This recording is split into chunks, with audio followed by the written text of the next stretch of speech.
Does the Trump administration have a credibility problem in the court of law? Well, this morning, several cases around the country are pointing exactly to that. A federal judge in Chicago says a top Border Patrol agent was lying Thursday when he said he was hit in the head with a rock before deploying tear gas on protesters.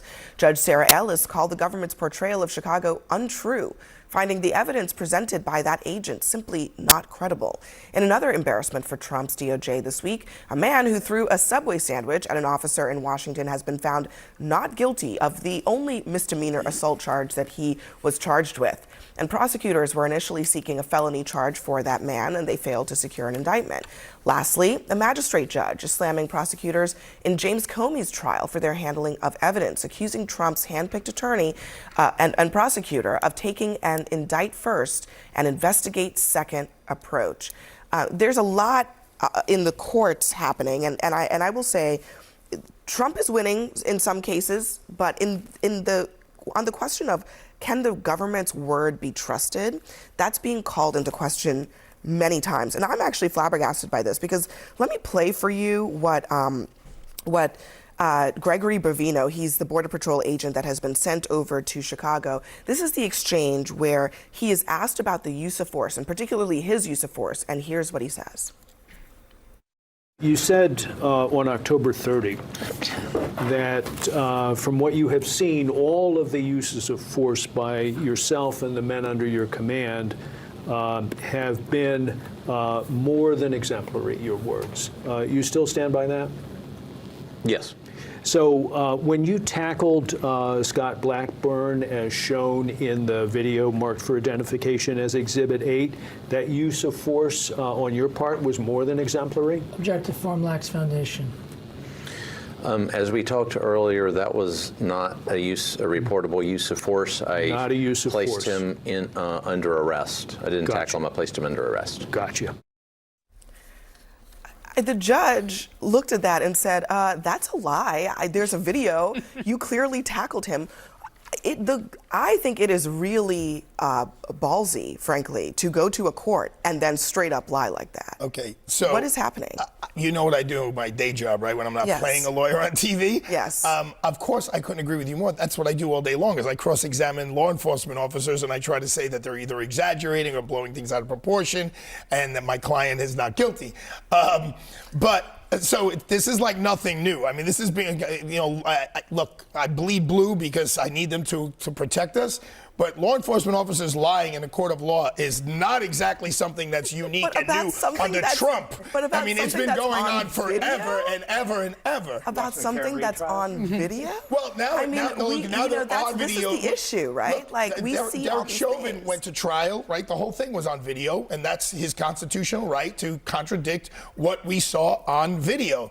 So, but I mean, look, Trump's Department of Justice going to trial and someone being found not guilty. Luckily, under my law firm, of the last 5 presidents, Department of Justice has gone to trial and they've been found not guilty by lawyers in my office. So that's not so unique. But I will say there have been some arguments by the Trump administration in the Supreme Court of the United States and in other courts of appeals that have strained credulity. Is that the right word? Yes, it is. But the flip side of the coin is that often is what makes new law. I mean, that's often what makes people think. But it can also be just, it's just you're lying. Nobody believes this. Because also, again, when you're talking about things, when you're not just legal theories, but like actual events that have occurred and actual evidence. There was a case of an incident in which, I don't want to say Border Patrol, but immigration officials arrested a woman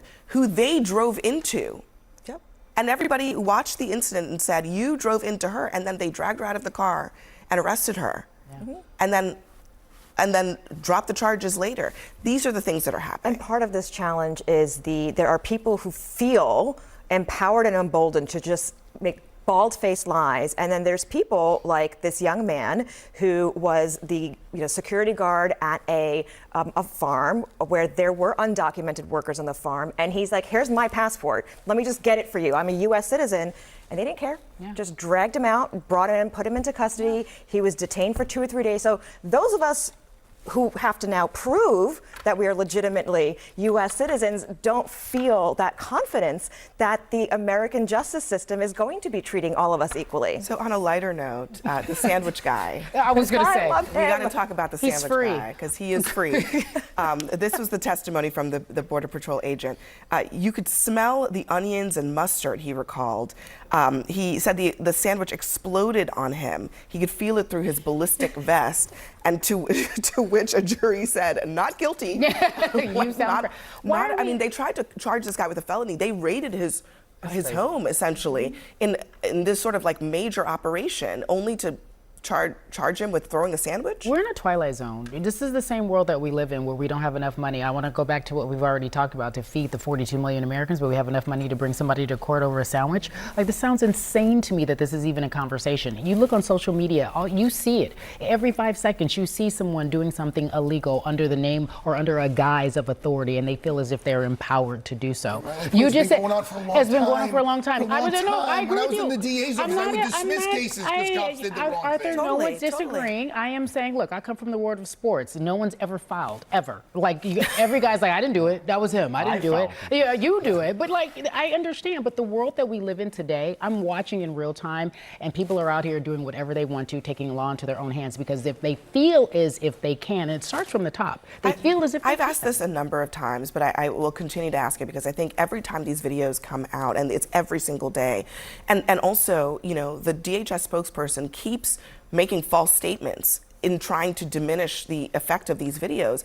How much longer will they be able to keep this up? Because there is going to be backlash. There already is some backlash to some of this. Yeah. First of all, with the sandwich incident, I think it's a crime for two reasons. First of all, you shouldn't really be come throwing on, at a cop. TW. But secondly, I'd like Come to on, eat one. TW. Okay, But secondly, here's the You thing. know, they said it was thrown at point blank range. The danger. Dangerous sandwich. The danger.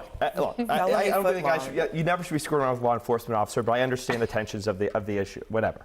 The point I'm trying to make is, with any great sort of change or some big effort being undertaken, there comes a great deal of responsibility. And so I support the men and women of ICE, but they have to hold the mantle of responsibility and hold themselves to a higher level. Because at some point, like you said, there will be negative backlash. There already is. It's also a PR campaign to keep your deportations popular. When I was on the show after Trump got elected, we saw polling in favor of mass deportation. Now that number has flipped. Why? Because of the way things have been carried out. So I think there needs to be changes to the process to ensure that we're doing the right thing by the American people, we're carrying out the will, and we're following the law. With power comes a lot of responsibility. I think you're totally right about that. And I don't know. I feel like this administration is just sort of flaunting that as if it doesn't matter, but it really does.